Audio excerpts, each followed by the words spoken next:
दिसंबर 2019 में जब चाइना में कोविड फैला और उसके बाद में कई सारे लोगों की डेथ की न्यूज़ आई और फिर ये पता चला कि चाइना ने लॉकडाउन इंपोज कर दिया अपनी पूरी कंट्री में, तब मैं ये सोचा करता था कि अगर ये वायरस इंडिया में आ गया तब क्या होगा। यहाँ तो इतनी भीड़ है, कैसे हम लोग सर्वाइव कर पाएंगे, कैसे हम लोग प्रोटोकॉल्स को एस्टेब्लिश कर पाएंगे और क्या होगा और कितनी डेथ्स यहाँ पता नहीं हो जाएंगी। और चलो मैं तो सिर्फ डाउट में था, जैसे हर कोई होगा उस टाइम, मगर काफी सारी डेवलप्ड कंट्रीज भी ये मानती थी कि India will become a burden on the world अगर कोविड-19 इंडिया में आ जाता है। और इनिशियली कुछ ऐसा ही हुआ। हमें एक्सपेक्टेशन ही नहीं थी कि कोविड के कारण हमें कितने बेड्स की रिक्वायरमेंट होगी, कितना ऑक्सीजन चाहिए होगा। कोविड ने आते ही तबाही फैला दी और एक already strained health care system में जहां पहले से ही लोगों को इलाज मुश्किल से मिल पाता है, वहां कोविड ने आके एक टर्बुलेंस ला दिया। मगर इंडिया ने इसके साथ बहुत एग्रेसिवली फाइट किया। अपने आईसीयू बेड्स की कैपेसिटी को 100 टाइम्स इंक्रीज किया, ऑक्सीजन एक्सप्रेस ट्रेन चलाई ऑक्सीजन पहुंचाने के लिए। वर्ल्ड का सबसे बड़ा वैक्सीनेशन ड्राइव हमने लॉन्च किया और सबसे ज्यादा लोगों को वैक्सीनेट किया, that too without any negative news, negative scandal, negative setback. और ये पॉसिबल हुआ वर्ल्ड के one of the best online vaccination portal को डेवलप करके, जो था कोविन। इसने ना सिर्फ वैक्सीनेशन ड्राइव्स को मैनेज किया बल्कि हमें एक ऑनलाइन वेरीफाइबल ई सर्टिफिकेट भी दिया वैक्सीनेशन का, जो कि मैक्सिमम डेवलप्ड कंट्रीज ने भी नहीं दिया है। तो आज की वीडियो में हम बात करेंगे वर्ल्ड के बिगेस्ट वैक्सीनेशन ड्राइव की, जो कि था कोविड-19 वैक्सीनेशन प्रोग्राम ऑफ इंडिया। इसमें दो इंपॉर्टेंट चैलेंजेस थे। पहला तो इंडिपेंडेंटली बिना किसी आउटसाइड सपोर्ट के इंडिया ने कैसे अपनी वैक्सीन डेवलप की, और दूसरा चैलेंज था वर्ल्ड की 1/6 पॉपुलेशन को जल्दी से जल्दी वैक्सीनेट करना, वो भी ऐसी कंट्रीज में जहां लैंग्वेजेस बहुत डाइवर्स हैं, एरिया बहुत डाइवर्स है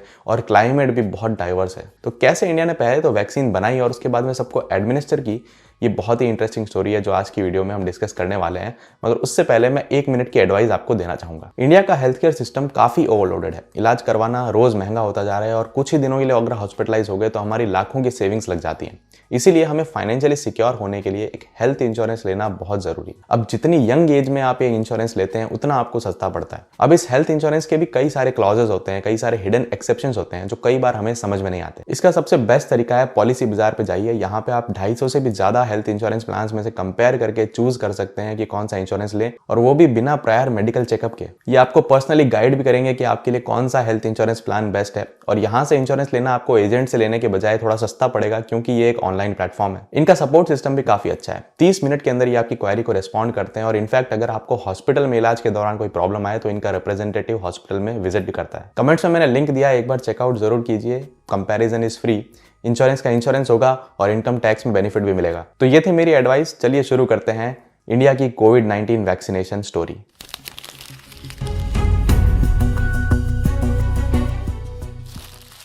इंडिया में कोरोना वायरस का पहला केस रिपोर्ट हुआ था जनवरी 2020 में, जिसके बाद हेल्थ एजेंसीज और गवर्नमेंट एक्टिव हो गए और इसके 2 महीने के अंदर एक स्ट्रॉन्ग स्टेप लिया गया कोरोना वायरस के कैरियर्स को कंटेन करने के लिए। ये कैरियर्स कौन थे? Human beings. और देश में अब तक का सबसे बड़ा लॉकडाउन इंपोज किया गया मार्च 2020 में। उस समय की थिंकिंग काफी अलग थी। किसी को भी पता नहीं था कि ये वायरस कितना डेंजरस है और कैसे स्प्रेड हो सकता है, इसलिए इतना स्ट्रिक्ट लॉकडाउन इंपोज किया गया इंडिया में। कोविड-19 के बारे में कुछ भी पता नहीं होने के कारण मेडिकल एजेंसीज और गवर्नमेंट काफी डिफेंसिव मोड में थे, जिस कारण सारे बिजनेसेस शट हो गए। रोज कमाकर खाने वालों के लिए काफी डिफिकल्ट सिचुएशन पैदा हो गई। सभी तरह की कनेक्टिविटी बंद हो गई और माइग्रेंट लेबर ने सबसे ज्यादा इस लॉकडाउन में सफर किया। गवर्नमेंट को यह बात पता थी कि लॉकडाउन होने से सबसे नीचे वाले वर्ग पे बहुत ज्यादा इफेक्ट पड़ेगा, मगर वेस्टर्न कंट्रीज में ठीक उसी समय काफी ज्यादा डेवास्टेशन मचा रहा था कोविड-19 और काफी सारी डेथ रिपोर्ट की जा रही थी। और हमें डर यह था कि अगर इंडिया में इस तरह का कोविड फैल गया तो हमारे हेल्थ इंफ्रास्ट्रक्चर का क्या होगा। शायद इसीलिए गवर्नमेंट ने इतना हार्श डिसीजन लिया होगा। मगर जैसा कि हमने देखा, इस डिसीजन के बाद भी कोविड-19 कंटेन नहीं हो पाया और सूनर और लेटर काफी तेजी से इंडिया में स्प्रेड हुआ। डॉक्टर्स और साइंटिस्ट की यही राय थी कि कोविड-19 को लॉकडाउन करके हम स्लो कर सकते हैं, मगर कंटेन नहीं कर सकते हैं। इसको कंटेन करने का एक ही तरीका है कि कहीं कोई वर्ल्ड में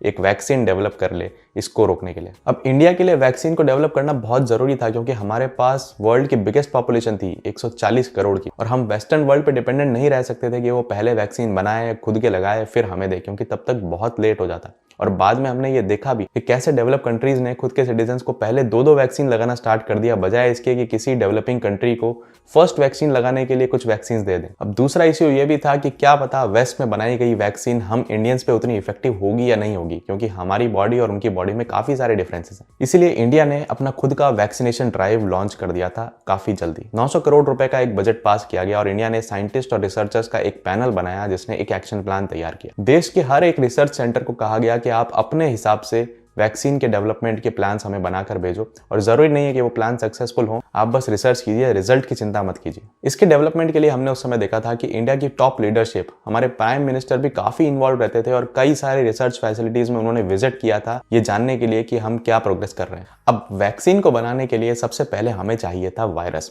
हवा में तो था ही, लोगों के अंदर भी था, मगर इतना सिंपल नहीं है। हवा से इसे निकाल के टेस्ट ट्यूब के अंदर बंद करना था, जो बोलने में आसान लगता है मगर है नहीं। पुणे की नेशनल इंस्टीट्यूट ऑफ वायरोलॉजी ने सबसे पहले यह काम किया using a BSL-4 lab. BSL-4 lab सबसे हाई आइसोलेशन वाली लैब्स होती हैं जिनके अंदर एक्सट्रीम इन्फेक्टिव पैथोजेंस को ट्रीट किया जाता है, और ऐसी ही एक लैब में NIV पुणे ने इस वायरस को सक्सेसफुली टेस्ट ट्यूब में आइसोलेट करने का काम कर लिया था। इस वायरस को आइसोलेट करने के बाद में इंडिया, चाइना, USA, जापान और थाईलैंड के बाद में वर्ल्ड की 5th कंट्री बन गया था जिसने ये सक्सेसफुली कर लिया था। इस आइसोलेटेड वायरस का यूज 2 तरह से किया जा सकता था। पहला तो वैक्सीन बनाने के लिए, और दूसरा कोविड-19 के टेस्टिंग प्रोसीजर्स को डेवलप करने के लिए। अब यहाँ पे मैं एक फैक्ट आपको बताता हूँ जो काफी लोगों को नहीं पता होगा। इंडिया पूरे वर्ल्ड में फार्मास्यूटिकल मैन्युफैक्चरिंग का हब है। पूरे वर्ल्ड की लगभग 62% वैक्सीन इंडिया में ओरिजिनेट होती हैं। सिर्फ मैन्युफैक्चरिंग ही नहीं बल्कि कई सारी बैक एंड रिसर्च भी हमारे यहाँ पे की जाती है। और पुणे की एक company serum institute of India पूरे वर्ल्ड की 50% से भी ज्यादा वैक्सीन अकेले बनाती है, और इनफैक्ट कोविड-19 से पहले भी बनाती थी। और serum institute of India, UK की एस्ट्राजेनेका और ऑक्सफोर्ड यूनिवर्सिटी ने मिलकर एक वैक्सीन को तैयार किया जिसका नाम था कोविशील्ड। इस वैक्सीन को डेवलप करने के लिए चिंपांजी के एक एडिनो वायरस को मॉडिफाई किया गया, उसमें कोविड-19 का स्पाइक प्रोटीन ऐड किया गया और फिर उसे हमारी बॉडी में एडमिनिस्टर किया जाता था। जब हमारी बॉडी में ये प्रोटीन ज़्यादा था तो हमारी बॉडी उसके अगेंस्ट एंटीबॉडीज बनाती थी जो कि हमारे शरीर में काफ़ी लंबे टाइम तक रहती थी, और फिर जब एक बूस्टर डोज और दी जाती थी तो ये एंटीबॉडीज और स्ट्रांग हो जाती थी और लंबे टाइम तक हमारी बॉडी में रहती थी, और अगर हमें कोविड-19 से एक्सटर्नल इन्फेक्शन हो तो ये एंटीबॉडीज उससे लड़ने का काम करती थी। इस तरह से वैक्सीन काम करती है। अब इधर जब पुणे के अंदर कोविशील्ड के ह्यूमन ट्रायल्स चल रहे थे तब हैदराबाद के अंदर एक और वैक्सीन डेवलप हो रही थी, दिस टाइम इंडिपेंडेंटली। हैदराबाद की भारत बायोटेक ने NIV पुणे को एक रिक्वेस्ट भेजी थी कि हमें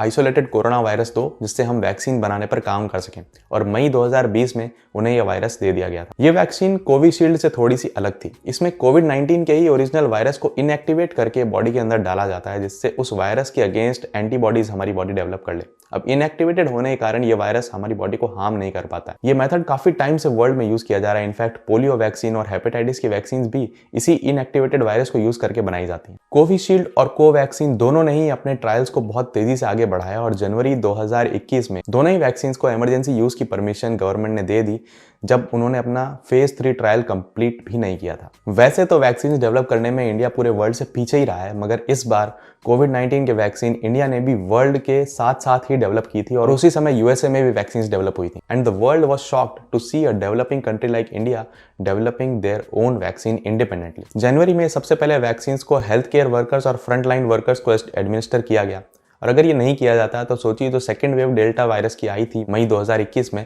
उस समय अगर हेल्थ केयर वर्कर्स वैक्सीनेटेड नहीं होते तो पता नहीं सिस्टम का क्या होता। So the timing was lucky for us. और इसी डेल्टा वायरस की सेकेंड वेव के बीच में 1 मई 2021 को गवर्नमेंट ने 18 साल से ऊपर के सभी लोगों के लिए वैक्सीनेशन को ओपन कर दिया। अब यहाँ पे हमारा पहला चैलेंज खत्म हुआ वैक्सीन डेवलप करने का, और दूसरा बड़ा चैलेंज शुरू हुआ 140 करोड़ की आबादी को एक वास्ट कंट्री में वैक्सीनेट करना। अब हालांकि पोलियो जैसे वैक्सीनेशन ड्राइव के कारण हमारे हेल्थ केयर सिस्टम को इस चीज़ का एक्सपीरियंस है कि गांव-गांव जाकर कैसे वैक्सीन लगाई जाती है, मगर इस बार 2 एक्स्ट्रा चैलेंजेस थे। एक तो ये काम बहुत ही फास्ट पेस पे करना था, और दूसरा इस वैक्सीन को 4 से 6 डिग्री सेल्सियस पे स्टोर करना पड़ता था, जो कि गाँव में पॉसिबल नहीं होता था क्योंकि गाँव में इलेक्ट्रिक सप्लाई कंटिन्यूस नहीं रहती है, और एक बार अगर बिजली गई तो फ्रिज में रखी वैक्सीन खराब हो जाएगी। इंडिया की रेफ्रिजरेशन इंडस्ट्री ने भी इस चीज़ का जिम्मा लिया, लेड बाय गोदरेज, और इन्होंने ऐसी टेक्नोलॉजीज डेवलप की जिससे 3 दिन तक कोई रेफ्रिजरेटर बिना इलेक्ट्रिसिटी के 4 to 6 डिग्री टेम्परेचर्स को मेंटेन कर सकता था। वैक्सीन को सप्लाई और एडमिनिस्टर करने के लिए corruption, black marketing, VIP culture को रोकना भी काफी जरूरी था, और ये काम इंडिया ने काफी एफिशिएंसी से किया। कोविड-19 के वैक्सीनेशन को लेकर एक भी मेजर नेगेटिव न्यूज हमें देखने को नहीं मिली, और वैक्सीन प्रोग्राम के मैनेजमेंट का पूरा क्रेडिट जाता है एक ऐप को जिसका नाम है कोविन। कोविन प्लेटफॉर्म ने एक बड़ा टेक्नोलॉजिकल चैलेंज सॉल्व कर दिया था, वैक्सीन की शेड्यूलिंग, वैक्सीन की मॉनिटरिंग और इवन ई सर्टिफिकेट इश्यू करना जो कि वेरीफाइबल हो पूरे वर्ल्ड में कहीं भी। कई सारी कंट्रीज ने कोविन प्लेटफॉर्म को रेप्लिकेट किया, उसको यूज किया अपनी कंट्री में वैक्सीनेशन एडमिनिस्टर करने के लिए। इवन डेवलप कंट्रीज ने पेपर टाइप के सर्टिफिकेट्स दिए हैं जिनको ले लेके घूमना पड़ता है हर जगह। मैंने अपनी 3rd वैक्सीन जापान में लगवाई थी और मुझे ये पेपर सर्टिफिकेट उन्होंने दिया है। अब इसको लेके घूमना पड़ता है और पता नहीं अगर ये फट गया तो मैं क्या करूँ। मगर पहले दोनों वैक्सीन का सर्टिफिकेट निकालना हो तो 5 मिनट का काम है, कोविन प्लेटफॉर्म पे जाओ और सर्टिफिकेट निकाल लो। जब इंडिया ने वैक्सीन को अप्रूवल दी थी उसके बाद से फरवरी 2021 तक 1.2 करोड़ लोगों को वैक्सीन लगाई गई थी और जून 2021 में सबके लिए वैक्सीन जब ओपन की उसके 2 महीने बाद में इंडिया ने पूरे वर्ल्ड में हाईएस्ट डोजेज एडमिनिस्टर करके यूएसए को पीछे छोड़ दिया और वर्ल्ड की सबसे ज्यादा वैक्सीनेशन देने वाली कंट्री बन गई। और एक और इंटरेस्टिंग बात, जहां पूरा वेस्टर्न वर्ल्ड सिर्फ खुद के वैक्सीनेशन में लगा हुआ था, वहां इंडिया ने न सिर्फ खुद के सिटीजन्स को वैक्सीनेट किया बल्कि भर भर के बाकी कंट्रीज में वैक्सीन बांटी। इंडिया में बनी हुई वैक्सीन को आज 100 से भी ज्यादा नेशंस यूज कर चुके हैं और इनमें से 50 नेशंस को हमने काफी वैक्सीन फ्री में दी थी। अब यहाँ पे इंडिया रुका नहीं, हमारा चैलेंज ये था कि कई सारे लोग तो वैक्सीन लेना ही नहीं चाहते थे और इनको वैक्सीन करने के लिए हेल्थ केयर स्टाफ एक रेफ्रिजरेटेड बॉक्स के अंदर वैक्सीन लेके गांव-गांव पैदल चल चल के जाते थे। कई सारे लोग रोज 8-10 किलोमीटर चलते थे 1-2 लोगों को वैक्सीन लगाने के लिए। यानी कि ये तो वैसी बात हो गई कि कुआं खुद चलकर प्यासे के पास जा रहा है और कह रहा है कि तुम्हें प्यास लगी है, तुम्हें पता नहीं है, मगर प्यास लगी है, तुम पानी पी लो। 17 सितंबर 2021 को मोदी जी के बर्थडे के दिन इंडिया में एक ही दिन में 2.5 करोड़ वैक्सीन एडमिनिस्टर की गई और इंडिया ने एक और वर्ल्ड रिकॉर्ड बना लिया। जनवरी 2022 में कोविड की एक और वेव आई थी, ओमिक्रॉन वेव, मगर इस वेव का इंडिया में इतना ज्यादा सीवियर इफेक्ट नहीं हुआ और डेथ्स काफी कम हुई। एक्सपर्ट लोगों का बोलना यह है कि इंडिया वैक्सीनेटेड था और हमारे अंदर एक इम्यूनिटी डेवलप हो चुकी थी और शायद इसीलिए ओमिक्रॉन इतना ज्यादा सीवियरली हमें इफेक्ट नहीं कर पाया। पूरा वर्ल्ड ये सोचता था कि इंडिया हम पे बर्डन बन जाएगा, मगर इंडिया ने उनको गलत साबित किया और बर्डन बनने के बजाय पूरे वर्ल्ड को इंडिया ने हेल्प किया। इनफैक्ट वेस्टर्न वर्ल्ड में जो एस्ट्राजेनेका वैक्सीन लगाई गई थी वो इंडिया में मैन्युफैक्चर हुई। तो दोस्तों हमें भी सोचना चाहिए कि हम अपने हेल्थ रीजंस के कारण किसी पे बर्डन ना बने और खुद का खर्चा खुद उठा पाएं एक हेल्थ इंश्योरेंस लेके। कमेंट्स में मैंने लिंक दिया है, क्लिक कीजिए पॉलिसी बाजार पे बेस्ट हेल्थ इंश्योरेंस लेने के लिए। मिलते हैं एक और इंटरेस्टिंग वीडियो में। जाते जाते चैनल को सब्सक्राइब करके जरूर जाइए।